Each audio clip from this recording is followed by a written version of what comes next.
So we have a developer update that is going to be showcasing some changes that were made after the PTB. Let's talk about it. Kings and Queens, welcome back to the channel. I hope you're all having a fantastic day. We now have official confirmation of some of the changes that are going to be taking place after the PTB. So when this chapter is fully released, this is pretty much what we're going to be getting. We kind of talked about this in our previous video where there were some potentially leaked changes. So now we're going to see if these leaks were correct and if they were true. If they are, I'm not going to give too much opinions on them because I already did that in my other video, but we're going to take a look at what they said for this developer update. All right, so let's go ahead and take a look at all of the information that we have. So first of all, it says it's been about a week since the Tools of Torment PTB went live, and we've been busy combining through your feedback in the day since. Today, we'd like to share a large package of polish and balance adjustments, which we prepared for the chapter's release on March 7th. Okay, so let's take a look at all of these changes and see if they line up with what we've been talking about.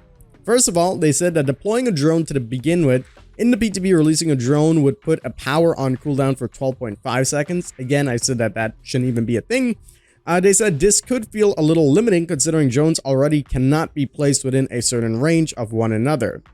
All right, so let's see what they've decided to do. The cooldown is now solely used to reactivating existing drones, and furthermore, it has been lowered to 10 seconds, and this was 12.5. So overall, it's a decent change. We'll see how it works out.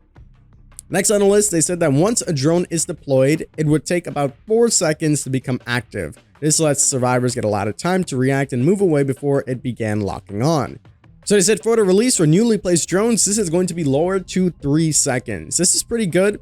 You know, if you are just putting out the drone, 3 seconds could make this better in chase, etc. Personally, I think it could go to 2, as I mentioned in my last video, but we'll see how that goes.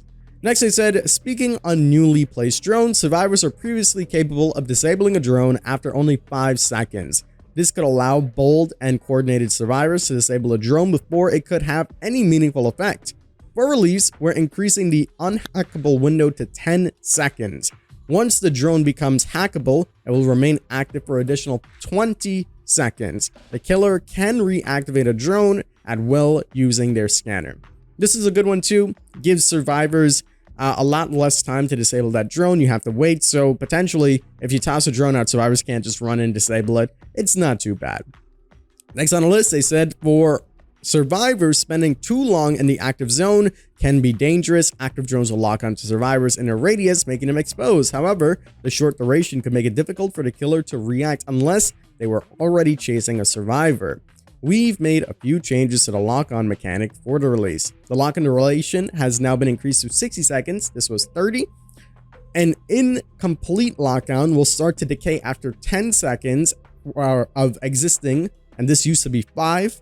Entering an active zone while locked on will reset your lockdown to 60 seconds and prevent it from decaying until you leave the zone. And the Skull Merchant can now see survivors' lock-on progress in order to better plan their chases. Now that was piece of the information that we didn't really get in the leaked information, and that's pretty good. Knowing how locked on a survivor is, you can then prioritize chasing them and maybe tossing a drone. This is pretty good information to have. So now you can kind of forcefully zone survivors into the lock-on radius. So the one only flaw that I have with this is that if a survivor is injured and they're still running in this, if they are getting exposed, it doesn't really mean anything. They're already injured, so you're still going to go down regardless. It would be nice if they have a hindered status effect that slows them down over time, kind of like Wesker's virus, something along the lines of that. So it makes the drones a little bit more deadly towards the people that are already injured and just don't care about becoming exposed. I'm sure in the future they might brush up on that though. They then went ahead and then talked about the claw trap a little bit and just some regular changes. They said the claw trap battery life has been increased to 45 seconds. This used to be 25, so that's pretty cool. Allowing the killer to track survivors for longer. The overcharge add-on has been adjusted accordingly. Survivors will no longer receive an indicator when their location is revealed by the Skull Merchant scanner. I am going to kind of miss that because having a big glowing eye above your head was pretty cool, but I guess they figured that, hey, now they know they're looking at me, I should probably get ready. So that's pretty fair. The Skull Merchant will move faster when checking the radar. Now 4.4 and it was 4.0, thank God. I don't know why this even slowed her down in the first place. Still, she's not at her max speed, but it's much better. It was just way too punishing to use that, especially during a chase or just walking. They said the SFX has been updated to provide a clearer notification when a survivor has been tracked. All right, so those are some pretty solid changes so far. They then said that approaching a drone with a claw trap will no longer cause it to enter an unhackable state, preventing survivors from interacting with it. Survivors with a claw trap can now disable drones, but keep in mind by entering the drone's range, it will cause you to activate and recharge your trap's battery. Survivors who fail to hack will now be immediately locked on.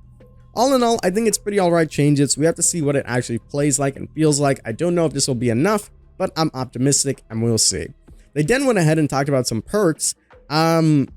Eruption is the first thing on the list that I want to focus on, and they're talking about here. They said, for the chapter release, Eruption's regression will return to 10% to all generators' total progress. That is really nice. They didn't completely nuke the perk.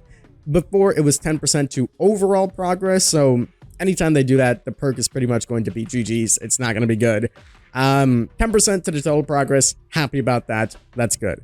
Twack has a change as well. They said to avoid any unneeded pressure from the killer to seek out and break a pallet or wall, they've removed the timer from the perk itself, which is absolutely fantastic. Very happy about that one.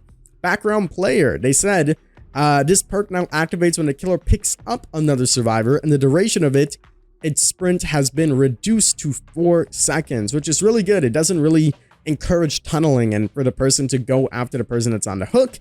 So this is quite nice. Overall, solid changes to the perks, and I'm looking forward to what that's like actually in game, because I think they're going to do a pretty decent job with everything on that side. So there you go, my friends. That is pretty much the developer updates and everything that they have to offer. This is what we're going to be seeing coming on to the live servers. This is going to be taking place on March 7th, so a couple of weeks from now.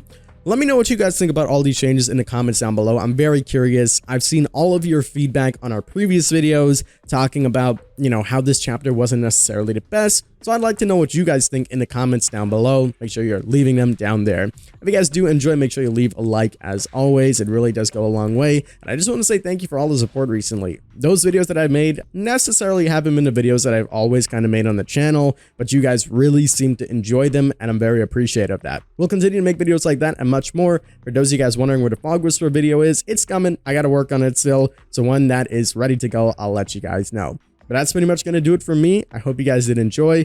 As always, I'm the King. I tip my crown to you guys, and we'll see you in the fog. Take care.